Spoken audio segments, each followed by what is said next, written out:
Welcome to the American Roundtable. I'm Al Spry. And I'm Bill Strickler. Whole load of fun coming up, Bill. Politics is unusual.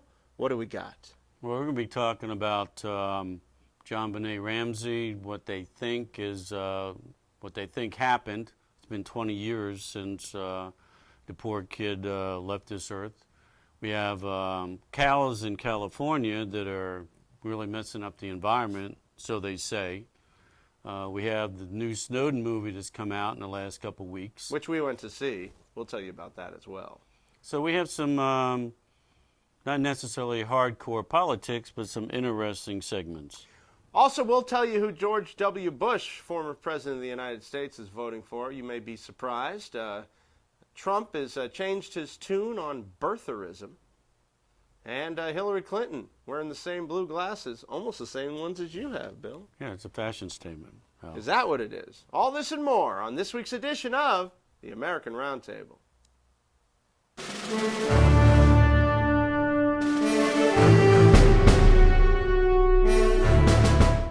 Welcome back to the American Roundtable. It is great to be here with you on Tough TV.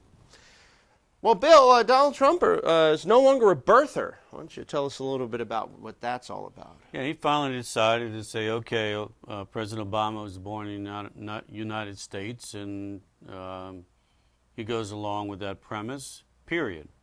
That he wants to put that to rest, and he wants to get back on the real issues in our country and look forward to the debates. Well, at this point in the election, does it really matter where the heck President Obama was born? I mean, he's got 4 months left. If this was the case, if there was any credence to any of this, wouldn't it have come out a long time ago? And the birther movement, of course, served Trump well 4 years ago by getting his name out there, creating an opportunity for him to be the Republican nominee as he is today. So it's time to put the birther thing to bed. Whether he still believes it privately is his own business, I suppose. He is, though, trying to pin it on Hillary Clinton, the whole birther movement. As you know, Hillary Clinton is not opposed to using dirty tactics. She used them against Bernie Sanders, even though Bernie Sanders won some 20 primaries. There's still some anomalies in the California primary that they're still talking about. Maybe some votes not being counted, perhaps. At least that's what we've heard here on American Roundtable. So you think that's going to help Donald saying no more birther? No more worries about birth? I think he wants to put it all behind him and get to the real meat of the matter, and let's talk about the issues. So, yeah, there'll be other mudslinging opportunities, I'm sure, before the election. Well, he's still slinging the mud, too. Remember that. He says talk about the issues, but he's still trying to pin the birther thing on Hillary now. So, of course, the quote is Hillary Clinton in her campaign of 2008 started the birther controversy. He said this without offering evidence. I finished it. He spoke against a backdrop of veterans in a sprawling ballroom at his new Washington hotel. His statement of a few seconds came only after a lengthy campaign event featuring military officers and award winners who have endorsed him. So, let's just put the birther thing to bed, folks. I agree with Donald Trump here. Let's talk more about the issues at hand. And when we do that, maybe we could make some kind of informed decision. But, Bill, I got to tell you, on January 20th, one of these two people is taking office, and it's going to be interesting to see which one it is. To me, the race is still up in the air. But we'll be following for you like we always do here on Tough TV. This is the American Roundtable. We'll have more for you next.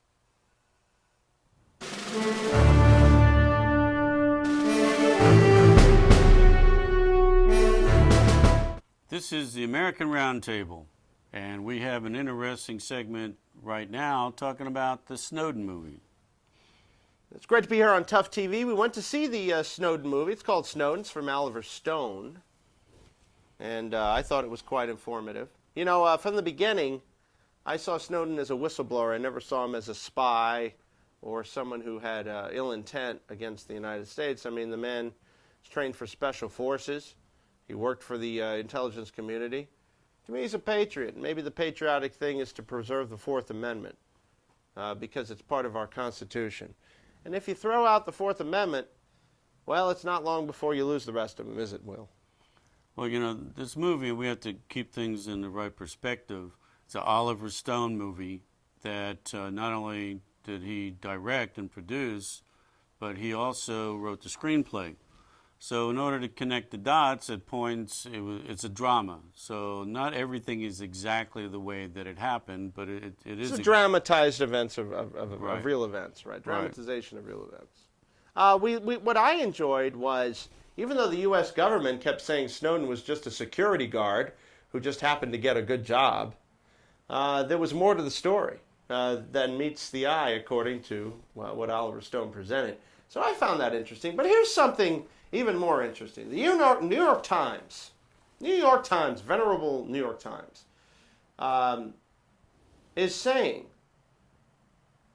that because of the outlaw Snowden's whistleblowing about NSA surveillance, there were positive ripple effects worldwide, including more transparency in U.S. surveillance procedures, digital privacy mandates from the UN, and enhanced encryption from tech companies, and that he should be pardoned. He can work for the U.S. public as a whistleblower to try to make things cleaner, to make things better.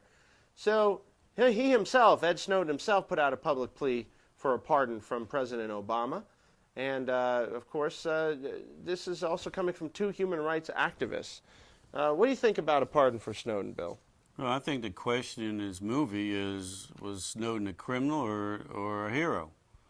And, in the 50s with the Rosenbergs, with nuclear secrets that were given to Russia, how do we really know, since Snowden's in Russia now, just what secrets that Snowden has given to Russia? You know why he went to Russia. It was documented. He was trying to head to Ecuador, which would have given him asylum, but the plane was rerouted to Russia. So the guy ended up in Russia.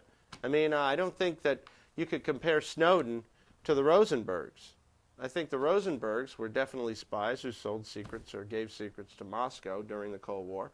But Snowden's actions, if you could see how it transpired, to me he was just pointing out flaws in the surveillance of Americans, where anyone can have any email or phone call looked at. I don't know if that's necessarily a bad thing to have a debate about it. All the guy did was open the door to a debate. Is he a spy? I don't know if he goes to traitor or spy. I never really thought that. I agree with Roger Stone on this, who's no relation to Oliver Stone, by the way, but who we've had on this show. Yeah. But, the thing about it is when Snowden took information, who's to say what information just had to do with the surveillance? If he downloaded thousands of files, how is it that all of it has to do with surveillance? Well, Bill, I think that a lot of people have been over this stuff.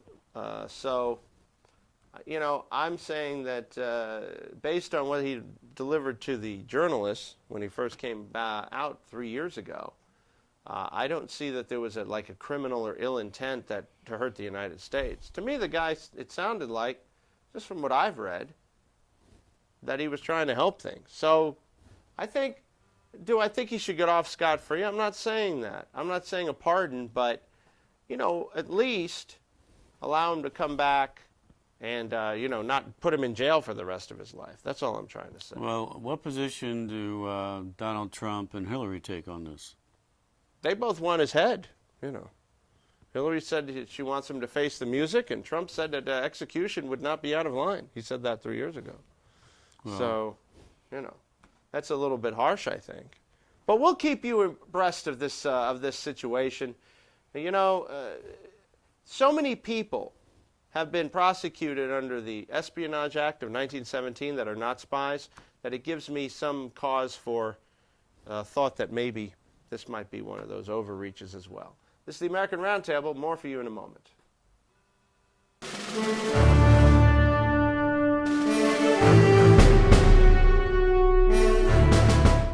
This is American Roundtable on Tough TV. Well, this is an interesting story about who George H.W. Bush is voting for. Of course, the former president who came before Bill Clinton, who lost to Clinton in '92, I'm talking about Bill, is now voting for Hillary, according to a Kennedy.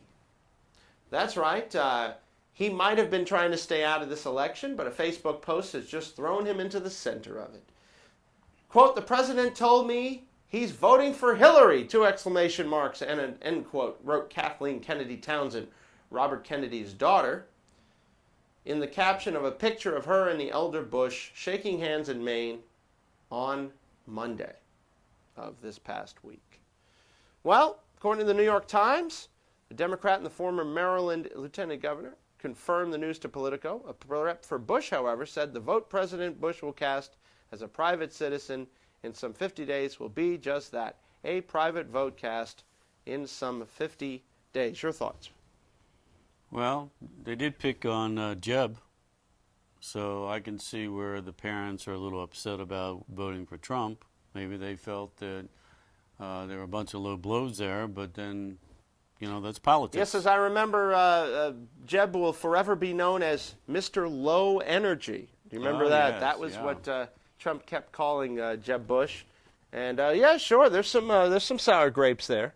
Mm-hmm. I mean, you mess with the Bushes, it's like messing with the Clintons.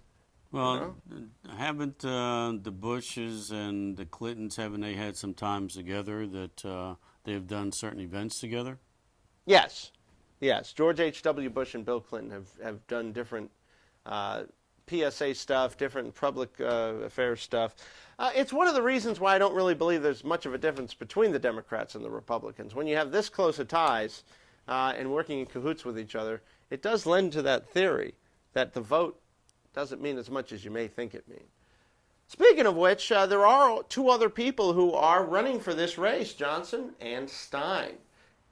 Republican Jerry Johnson, Republican former governor, who was running as a libertarian, and Green Party candidate Joe Stein running on the other end of the spectrum as a left candidate. Neither one of them is eligible for the first debate. According to the rules for the debate set up by debating committee and TV stations or whatever, you got to be polling at 15%. If you're not polling at 15%, you don't get a chance to speak to the American people. I think that's a bunch of crud.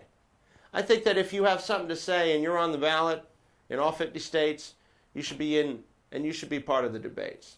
You shouldn't shut down other voices just for the two that you decide are the most important.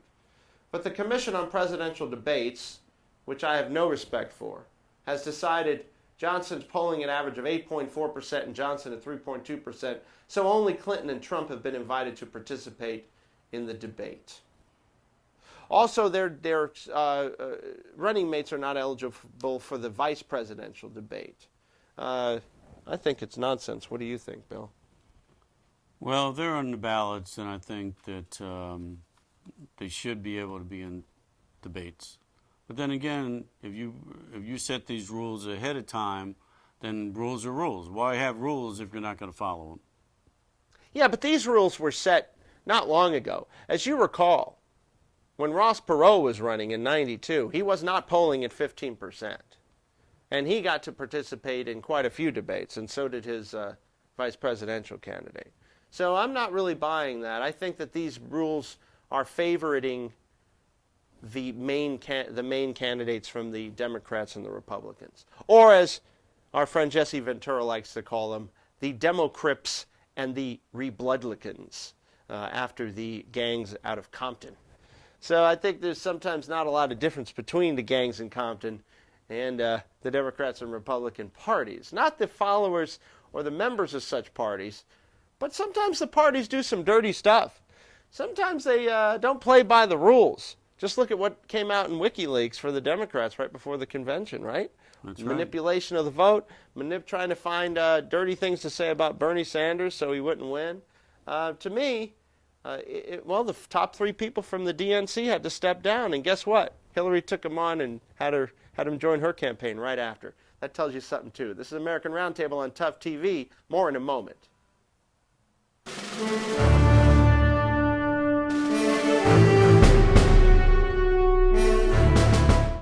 This is the American Roundtable. We have an interesting story. It's pretty much been a story that started 20 years ago, and it recently resurfaced after a 20-year unfortunate anniversary, and that's of JonBenét and what happened to her. Recently on CBS and a few other channels, they've had specials talking about what their investigations have shown. Have you been following it at all, Al? I have. I followed the JonBenét Ramsey story for about 20 years off and on. It's a sad story of a young girl and her death at the hands of another. She was a beauty queen, as you remember, a child beauty queen. Well, there's a team of investigators who have been poring over the evidence. Now, as you know, both parents are gone now. The brother's still alive.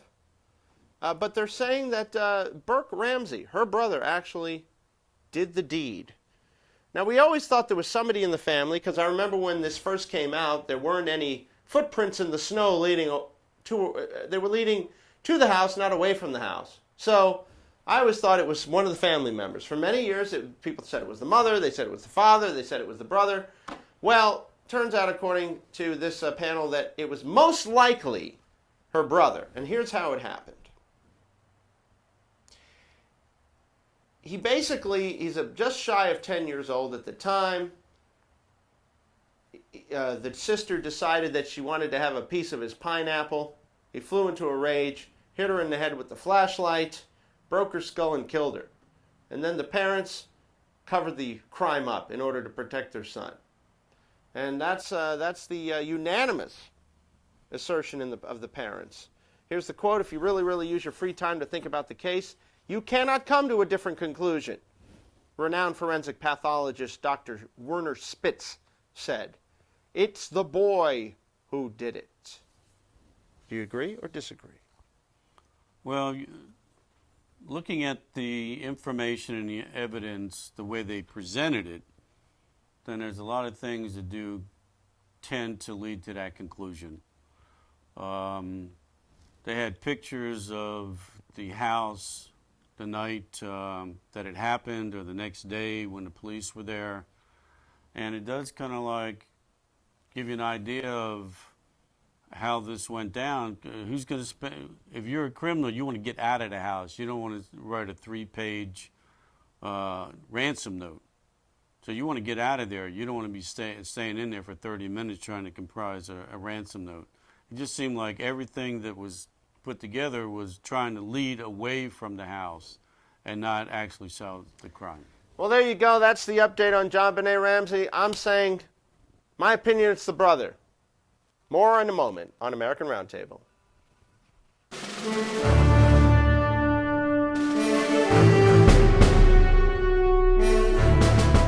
This is the American Roundtable. I'm Bill Strickler. And I'm Al Spry. Great to be here on Tough TV across the nation and coming into your living room. Thank you very much for bringing us in. We are here to inform you, maybe get you thinking a little bit. As you know, Bill and I have opinions about just about everything. And we're going to tell you about cows who pass gas. What's this story about, Bill? Well, it seems that Governor Brown in California has a problem with the cows, because it's hurting the environment. And, I know some guys that probably pass more gas than these cows do. And I don't know what the issue is. Maybe they should change the cow's diet or something. Well, here's the thing. Governor Jerry Brown, who's always been a little wacky anyway. He was wacky back in the 70s, and I think he's a little wackier as he's getting older. But he's keeping up his assault on climate change, pushing through a new a law meant to reduce greenhouse gas emissions from dairy farms. Quote, "As you know, when Noah wanted to build his ark," that's a great way to start a quote from a governor. Yeah. "Most of the people laughed at him," Brown said. "The ark saved Earth species. We've got to build our ark too, by stopping dangerous pollutants." Brown's approval of Senate Bill 1383 goes after short-lived climate pollutants, include methane, which is from cows passing gas, part of it. Also black carbon, HFC gases. Although these gases don't linger in the atmosphere, they still make people sick and hasten global warming due to the heat-trapping ability, according to the governor and other sources. We're protecting people's lungs and their health. Well, a lot of this has to do with the fact of getting money. Now we get money from farmers and stuff. This whole Air Resources Board, it's a little bit of government gone crazy, I think. I think when you start worrying about cows passing gas, I think you should be more worried about greenhouse gases, from other sources than cows. But I guess, if you want to pick on the cows, be my guest, Governor Brown. I think it's a little bit silly. Your thoughts? I worry more about you passing gas out than I do Exactly, the cows. especially when I'm sitting right next to you here at the Capitol. I'm telling you. And after you eating those beans at lunch. Well, I try to avoid the beans just for that reason, because I care about the environment, Bill. And Thank goodness for that, Al. it is. And thank you for watching American Roundtable. We'll have more on the serious stories. We also like to have a little fun at the end of the show. So this is American Roundtable, of course. My name's Al Spry. And I'm Bill Strickler. Find us on ToughTV.com. More about us, where to find us. And, of course, Tough TV 38 in Orlando. Until next time, have a great day. Keep thinking. And make sure you vote in November.